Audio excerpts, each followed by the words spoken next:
Now, the Ghana Maritime Authority has described Saturday's boat accident on the Volta Lake, which claimed the lives of 15 people, including 11 children, as a critical and unacceptable breach of safety standards. The GMA says the incident occurred around 1:30 p.m. on Saturday, October 11th, near Kete Krachi in UT region. A specialized team, including maritime safety inspectors and personnel from the Navy Task Force in Dambai, has been dispatched to the scene. The authority noted it is launching a widespread enforcement campaign across the Volta Lake to ensure compliance with safety protocols. The boat was carrying passengers returning from a funeral in Okuma in Bovime, both in the Krachi West District, when it capsized. Preliminary investigations suggest the boat was grossly overloaded, far exceeding its safe operational capacity.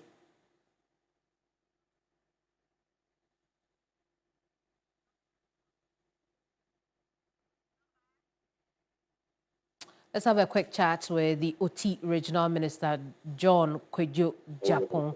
John, I appreciate your time with us this afternoon. Obviously, this will be a very difficult time for your region, particularly, the community of Kete Krachi. But let's talk about the lives that were lost to start with. What's going on with that? What's the plan? Have we been able to identify them? What can you tell us this afternoon? Yeah. Thank you very much. And let me thank you for calling me on this issue. As of now, the story is that people from Okuma were going to Bededu in Krachi West for a funeral. And they lost, the boat capsized. And when the boat capsized, we lost 16 people, but we were able to retrieve 4 elderly people and another 4 children. In all, it means that the boat was loaded with 24 people. 24. 16 dead and 8 of them survived. That is the story. Boat was overloaded. Yeah. How many people should the boat have carried? Normally, the normal thing is that there shouldn't be more than 10 on the boat. I but see. It carried over 24 people.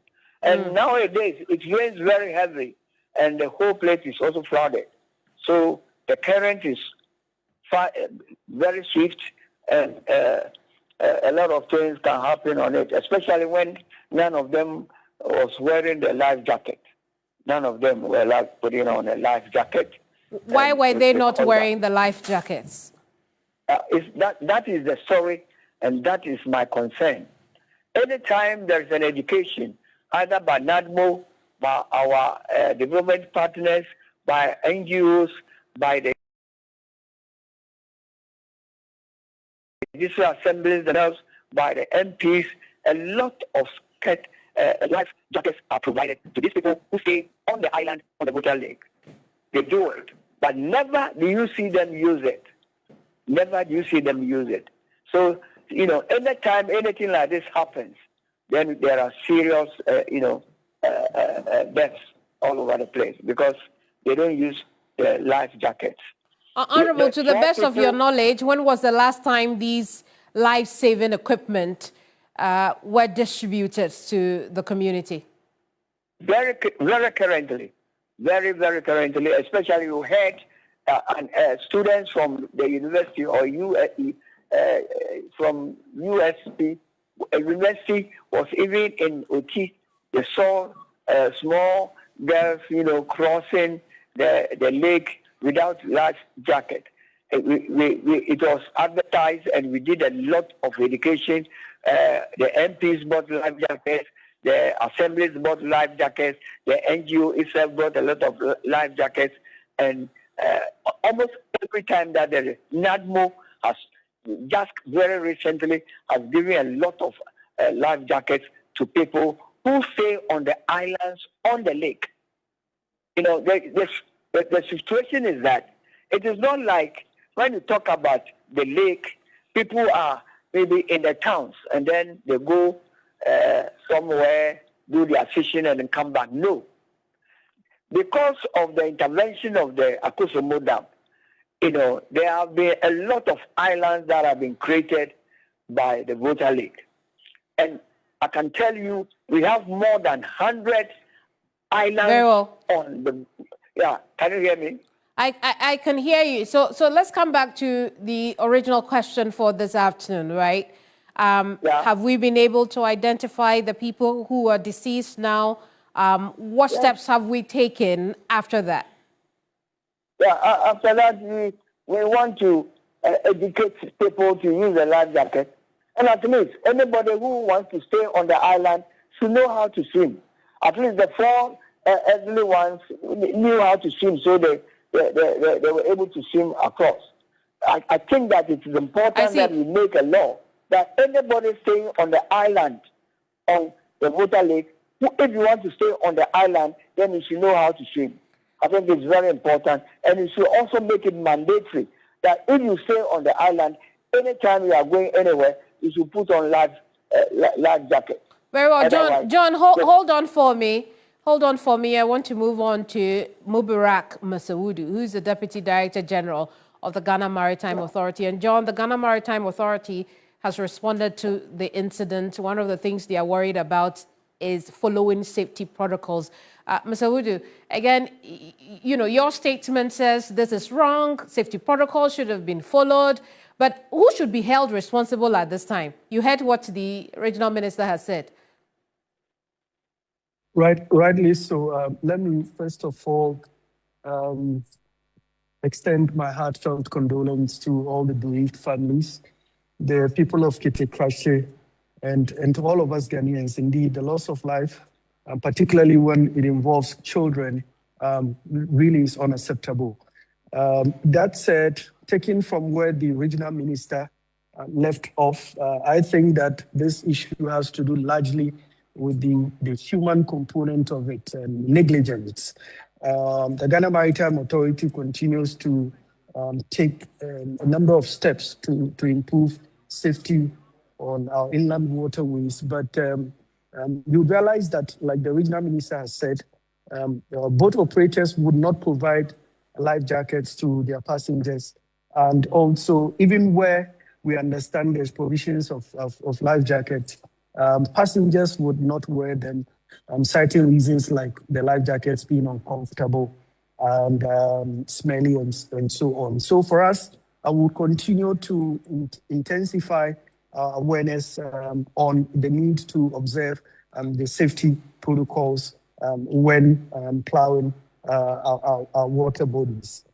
That said, I don't know if you've been following the media space. The Ghana Maritime Authority not too long ago deployed our search and rescue vessel called Kete Krachi at Pando Topo to be able to respond to such incidences when they unfortunately occur. So largely, would want to plead to the general public to all be custodians of safety on our inland waterways, political authority, our elders, and everyone should ensure that all these safety measures and protocols are observed. Largely, I see. So Masawudu, so let's talk about those safety protocols, right? There should be people there ensuring those safety protocols are adhered to outside of just the boat owners. One of such people will be personnel from the Ghana Maritime Authority, correct? That's correct. So were your people there?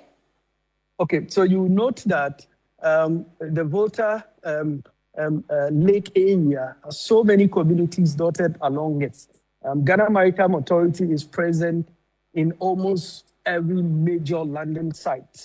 You will find us. Now, when it comes to the very numerous island communities, you would agree with me that practically, really, you cannot put Ghana Maritime Authority staff in almost every community, especially the island communities, to be ensuring this. That is why it is very important that the public make our work easy for us. They complement the efforts that we're putting in to ensure this. I see, Masawudu, I can understand what you're saying, but Kete Krachi is not just any island. It's not a small island. It is not a new island either, right? And so in this instance, we're both agreeing that your men were not there to enforce those safety protocols you are concerned about. So Ghana Maritime Authority is in Kete Krachi district, is in Kete Krachi town.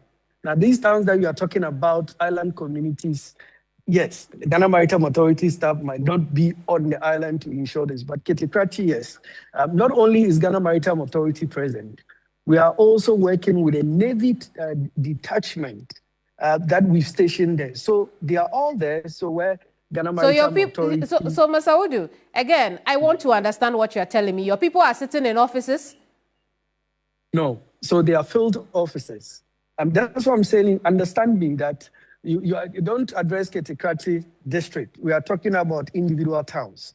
And I'm saying that when you come to the district capital, Kete Krachi town itself, obviously you would find Ghana Maritime Authority staff there. But the individual small, communities, especially island communities, that becomes difficult. That said, we are increasingly taking more people there to augment already the staff that we have. But really, what would really help all of us in this situation is the public adhering to the safety measures and protocols. For instance, the boat didn't have even one life jacket. This is the obligation. Okay, I think we've hedged that, Masaudu.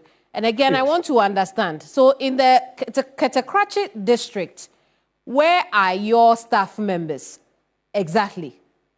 Oh, within the Kete Krachi town. In the Kete Krachi town? Yes. I see. And their job in the Kete Krachi township will be what exactly? So basically, you heard the report that the boat was grossly overloaded. So the idea is that literally all boats should have load line markings. So a load line mark would indicate the highest depth which one can go with in terms of loading. So our staff there, one ensures that boats have load line markings on them. After that, then they ensure that the boats that depart from Kete Krachi town also would adhere to the load line marking requirements and requirements like safety jackets and so on. So they do that. But so which means that if your people were there, one, the boat would not have been overloaded. Two, people without the life jacket will not get into that boat. Is that correct? Again, you are not getting it. You are not getting it. What I'm saying is that they were there, but the many other towns that are dotted along. No, I understand. But in terms of what, I understand that. In terms of what you are supposed to do at the banks, right? If Maritime... Yes, they flout the load line mark. So once there's a mark, the person would so flout it. So that then is the human aspect of the issue. Yes, the regulation is there. We are yet to get the full details of really what transpired because there is an accident investigation. Very well. Just finally for you, Masaudu. Yes. Back to the initial question I asked about responsibility. Who should be held responsible for the 15 lives that have been lost? No, definitely the operator of the boat certainly would want to know is he alive, is he dead. We are yet to get the full picture of it. There have been different reports that we are getting on the matter. So I wouldn't want to preempt the investigations of the committee. Let us get the details. I mean, you bear with me that Ghana Maritime Authority broke this first. The same vein, we are committed to ensuring that the public gets the full details of what really transpired and committed to the safety of all of us, particularly our folks who live in and around the inland waterway areas. I see. Masaudu, that's all we have time for. Thank you so much for your time. I'll connect now again. Indeed, I'll connect now again with John Kwejo Japong, who is the OT Regional Minister. John, you had my interaction with the Deputy Director General for the Maritime Authority. He explained what their role is in all of this. How does it come to you, really? Hello, John. Well, it would appear that we do not have him at this time. But there you have it. The Ghana Maritime Authority obviously unhappy about the situation, but also unable to tell us really whether or not their personnel on the ground, one, where at the site, he says they can be everywhere. They are in Kete Krachi Township and the likes. Now, this is a story we'll follow through and bring you more developments in subsequent broadcasts.